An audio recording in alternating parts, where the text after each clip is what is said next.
நாகப்பட்டினம் மாவட்டம் பிரதாபராமபுரம் வடக்கு கிடங்கு வெள்ளையாறு தென்கரையில் ஸ்ரீ பாம்பாள் அம்மன் ஆலயம் அமைந்துள்ளது.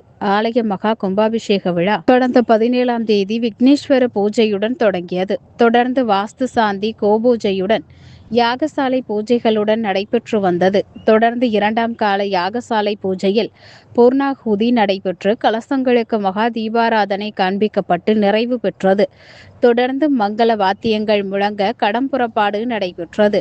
சிவாச்சாரியார்கள் புனித நீர் அடங்கிய கலசத்தை சுமந்து வந்து வேத மந்திரங்கள் முழங்க ஆலய விமான கலசத்தில் புனித நீர் ஊற்றப்பட்டு மகா கும்பாபிஷேகம் நடைபெற்றது. தொடர்ந்து பக்தர்கள் மீது புனித நீர் தெளிக்கப்பட்டது. அதனைத் தொடர்ந்து ஆலயத்தில் உள்ள அம்மனுக்கு சிறப்பு அபிஷேகம் நடைபெற்று மகா தீபாராதனை நடைபெற்றது.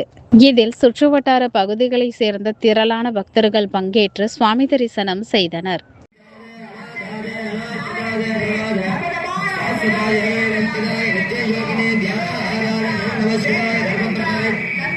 Yeah.